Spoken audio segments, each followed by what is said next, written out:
If you've never been to an estate sale, I'm going to give you some tips and tricks and things that you might need to know before you head out. Stay tuned.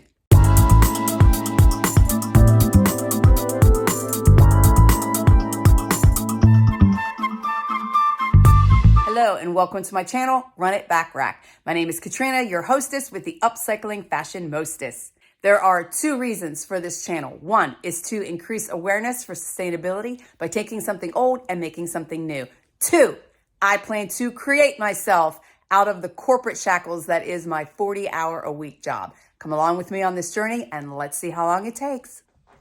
Now, in order to pack for an estate sale, there are some vital things that I feel and I have learned that I need to make sure that I bring. So first of all, I recommend a crossbody purse or a fanny pack, sling bag, backpack, whatever you are comfortable with or whatever you have so that you can work hands-free.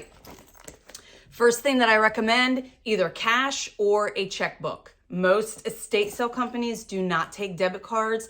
A few might take Venmo. I have been able to use Venmo on occasion, but not all of them take any kind of digital form of payment. So I recommend cash or a checkbook. The next thing that I recommend is, well, definitely some chapstick because I cannot live without my chapstick. Next thing I recommend, either a pair of disposable gloves, hand sanitizer if you prefer not to use the gloves, or some little package of disinfecting wipes for yourself. You can also use them to wipe off your steering wheel. If you don't use the gloves, you can use the hand sanitizer and the scrubs if you are, a germaphobe. But I will tell you, it's not necessarily about the germs. It's about the fact that a lot of this stuff has been sitting around for a while and it has dust or it's collected, it's dirty. It's just, and plus everybody handling everything. So I do recommend gloves, hand sanitizer, and disinfecting wipes. The last few things, some hand lotion in the event that you use, your hand sanitizer or you have your gloves or whatever. I always need lotion on my hands, so that's something that I always include. And of course, my driver's license and a debit card, because while you're out and about, you never know. You may have to make a stop at the thrift store, or maybe you'll see a yard sale along the way. So make sure I always carry a debit card and a driver's license with me. They also may need to see your ID. With your check. The ones that I deal with usually prefer that we just put a phone number on the check, and that's pretty much good enough for them. Okay? Any other questions? Let me know. Couple more tips about estate sales. Some of them do not start until they usually run Friday, Saturday, Sunday. This particular person that I follow, his sales are usually Thursday, Friday, Saturday. So Thursday being the first day, today is from noon to 4.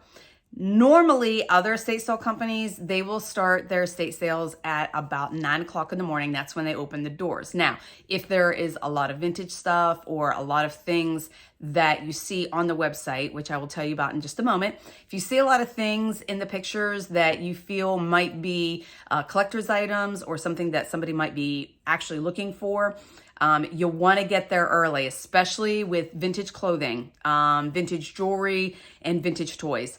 Those are all so hot right now.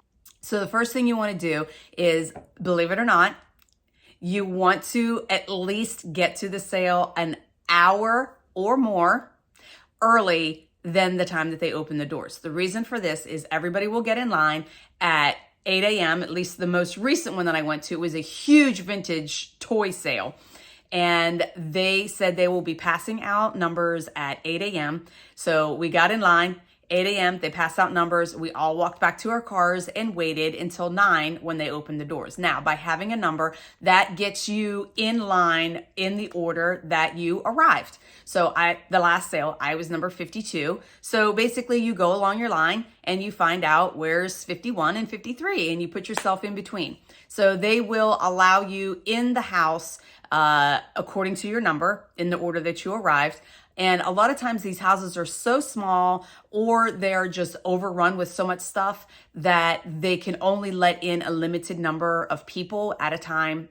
Now, if you want to find estate sales in your area, everybody thinks it's like some big secret. It's not. I literally Googled estate sales in my area, and it ended up taking me to a website called estatesales.net. And you create an account and you type in your zip code. And every week, the account's free. So every week you will get an email telling you of the estate sales that are in your area. And then you click on each sale and you can go through all the pictures that they posted. On top of that, what I've also done is there are 2 estate sale companies that I follow regularly. They usually have really, really good sales. I also found them on Facebook. So a lot of times they will have a Facebook page. So I went to Facebook, I follow them on Facebook, so that way I do not miss a notification, and the description, their guidelines, and their policies are all outlined on the estatesales.net website and on their Facebook page. So make sure that you read all the guidelines, and happy hunting. So let's go. Another thing I forgot to tell you, to make sure that you pack bags, lots and lots of bags. That way when you're walking through, you see things, you're not trying to hold them all in your hand. So make sure you bring some bags. Okay, so here we are. There are people lined up on the street already. This kind lady right here let me use her pen because they have a notebook up on the porch that you have to sign your name, and I am number 22. So we're just chit-chatting, enjoying the fairly cool but sunny day. Nice clear skies, and we're just waiting for them to open the doors. So I immediately came in and went through the jewelry. So I have an entire bin of jewelry. So I'm just going to walk through. That's a cute little set, but it's a small. I believe it's silk. Yeah, it's 100% silk. Vintage, but it's a size small, and it has the pants with it. Smalls are a hard sell. Don't really see anything else. Got some fur coats. It's a pretty cool red trench coat. Let's see what's in this closet. Blazers. Don't need any blazers. Oh, there's a fur collar, I bet that's real. Yep. Especially handmade for Shirley Wilson. Oh, isn't that cute? We'll grab that and see. It's a possibility. Coats, suits. Let's see what's over here. More coats. Blazers. Cute little skirt.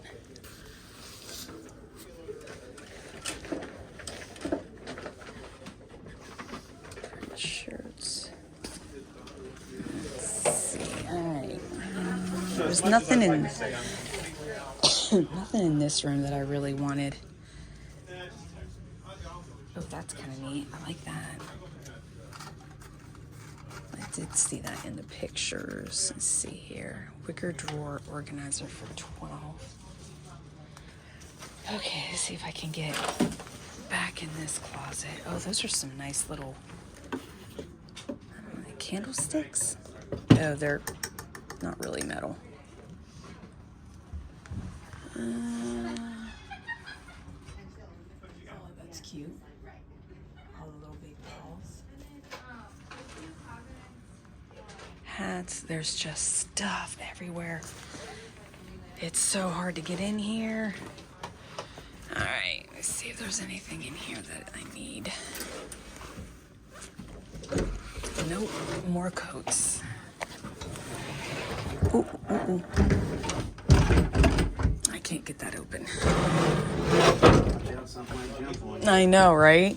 I can't get that open. I cannot get in there. There's no light. I don't see anything jumping out at me, though. Like a white trench. Oh, ooh, this is really nice. Holy crap. Yeah, it's so hard. Still coming. I know. It's so hard to get in there. Oh. That's kind of nice. Yeah? Fancy. Can I get past you? Oh, sorry. Sorry. No worries, no worries.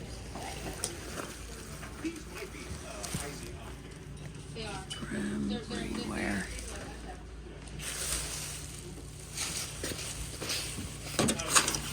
Oh, there's another one back here. Oh, these trench coats. Oh, my footage is going to be so horrible. I don't know. We'll come back to that. All right, we're going to head down to the basement because that's usually where the vintage clothing is. Ah, I was definitely looking for this. You got so many tools on there, I don't know which one to grab. Yeah, there's about 1 million of them on there. There you go.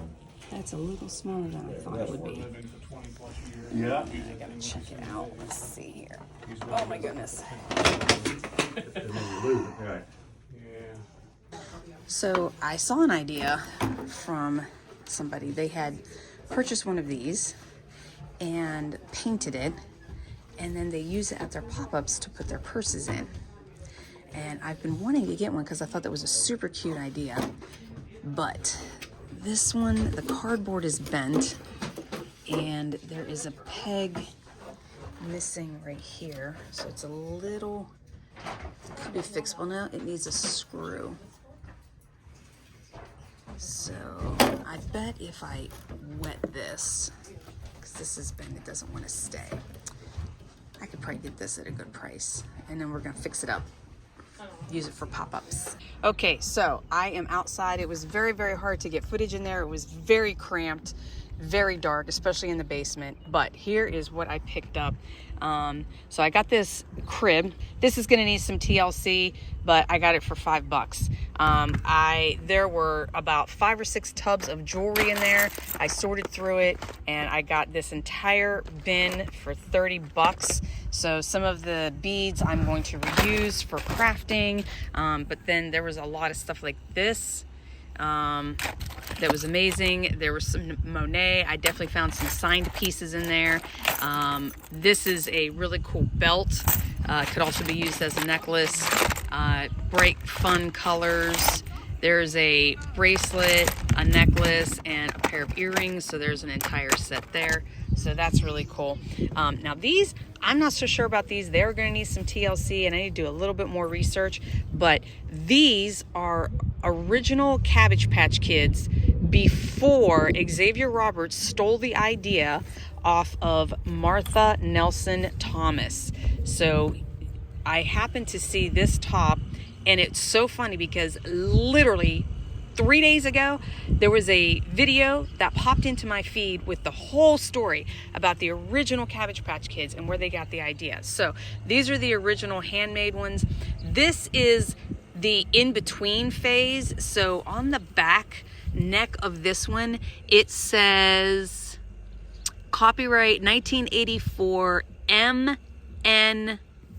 It has the lady's name on it, Thomas, M.N. Thomas. So this was the in-between phase before whatever toy company. They said it was Coleco, but I don't think it was Coleco. Before Xavier Roberts took the idea, completely stole it, and redid it. And then here is another one. They are not signed or anything. That is the problem. But I got them for like $5. One was $3 and 2 of them were $5. So if they end up not being worth anything, then whatever, I'll find a collector somewhere possibly, or I don't know, just pitch them, give them away, who knows. But they are a little dirty. They're going to need some TLC and a little cleaning up, but I figured for the price it was worth the risk. So other items I got these vintage long trench coats. I got one in white. I have one in teal. Look, I found a pound puppy. How freaking cute is that? That was a good price. Found some vintage sweaters and a cute pink top, which is basically for myself. I found this amazing pink and purple tracksuit with the pants, and this amazing silk jacket with all the little game thing on it. This is a real fur scarf. Organization box, can always use those. So that is what I scored today. There was a lot of stuff in there. A lot of clothes, a lot of stuff on the floor. So as I said, it was very, very hard to get into the closets and see actually what was in there. Okay, let's assess some of the jewelry that I picked out. This is a super cute little set all together. Still on the card. Some Monet. This is a cool scarf clip, which I could use as a charm or something for a necklace. These beads I thought were really, really pretty. Nice neutral tones. Nothing expensive, but I just thought they were pretty. Wooden beads and little wooden animals, always a good find. Then I found this. This is Tathalia Sodi. And this still is on the card from Macy's for $49.50. So yeah, found this cool set, stretch bracelet, which is going to need restrung, and a wired choker that matches. Super cool. Found these two belts that can be used for something or as a belt. Vintage snake belt. I thought that was an Omega chain at first. This little wooden bead necklace, which I will use for earrings or crafting. Not a big deal. Thought this was cool. Magnetic bracelet. Not signed. Here's something else that's new. Jordache. Elephant pin. Still in the package. Here's another elephant pin. Don't know where it's from. A metal cuff, which I will probably cover in denim or upcycle. Some elephant earrings. Thought those were cute.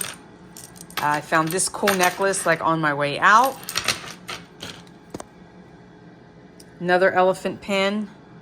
And this one might be slightly vintage because of the riveted pin on the back. So I'll have to research that. These are some little suns because I have a brooch thing that I'm going to try to make. Thought these beads were pretty. I don't see a signature on these. But again, I just thought they were cool. So those will be used for crafting. This I thought was gorgeous.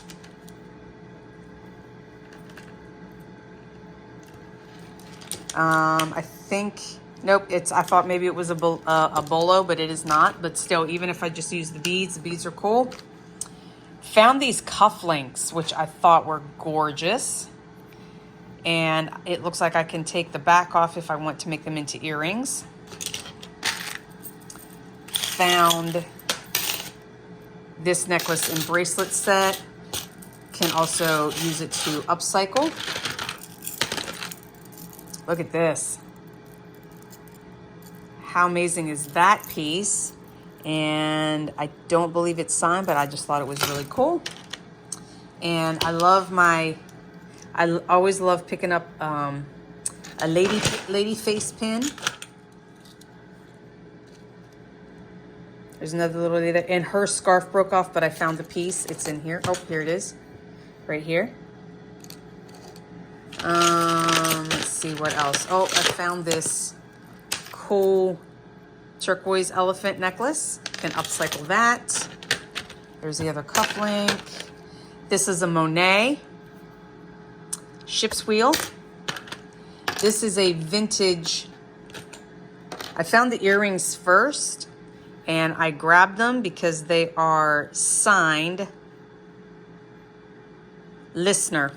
But I don't think the pin is signed, which surprises me, unless I just couldn't see it. Oh, wait, maybe right there, possibly. So I'll have to dive into that. These cool earrings. I found these cool earrings, and then there's a necklace that goes with it. These are also clip backs. These have some weight to them, And the only thing that said on the back was Japan, so I will have to research those.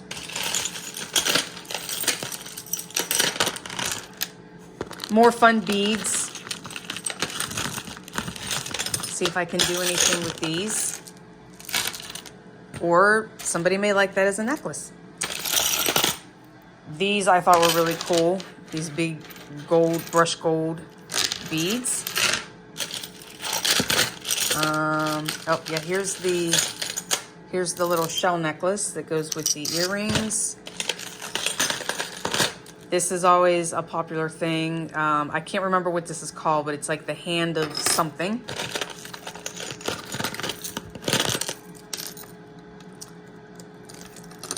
Cool little vintage necklace choker. Found an owl. This Libra thing. I know people that are into their zodiac sign. Oh, I didn't see that had a little chippy on it. I just thought this pink necklace was cute. I could reuse those beads. She needs a repair, but I really liked her as well. These are earrings. I have both of them. Found this cool necklace with this snake chain. These earrings right here. Clip-ons, still on the packaging. Those look vintage. These are metal, and I think these are signed as well. Maybe not. Looks like it's been... Nope, they're not signed. These I thought were super cool. I might keep these for myself. They're like a suede. And still on the card, Kathy and Marcia for Catherine Stein. I'll have to research those. From Lazarus. There's the other girl there. And then I found this chain. It's very lightweight, but I could use it to put on a denim jacket. So yeah, this entire haul was 30 bucks. I'm gonna come back to this owl because when I looked him up, because he is stamped, it says Whistling Owl Bergère. I looked it up. Apparently this is a rare item. It is a copycat of another company called Reed and Barton. They come in gold and silver tone. This one does not have the chain. The chain was broken. There are 2 listings on eBay for $50 and $95, but there is nothing sold. There are other sites that have these listed. Poshmark has one for $40. I believe there's also a couple on Etsy for various prices, but almost all the listings that I have seen have said this is a rare piece. So I don't know. We're gonna list it and see what happens. I want to come back to this cradle. If you remember, the bottom wouldn't stay in. It needed a screw, so I brought it home. I actually fixed it and unwarped the bottom. I do have a video on how to do that as well, and which I will be posting. I'm not going to include in this video. We'll make it way too long. But what I did notice while I was unwarping the wood bottom, this little tag. So I decided to look it up, and these suckers are selling all day long for crazy prices, anywhere from $75 to $85 and up. So I don't think I'm gonna paint it. I'm just gonna use it. I'm gonna list it and use it, see if it sells, and if it sells, guess what? It's gonna go bye-bye. Okay, so that wraps up that estate sale for today. I hope that you learned something. Thank you for watching. Be sure to like, comment, and subscribe so you don't miss out on any future videos. And always remember, love, peace, and thrift. We'll catch you on the flip side.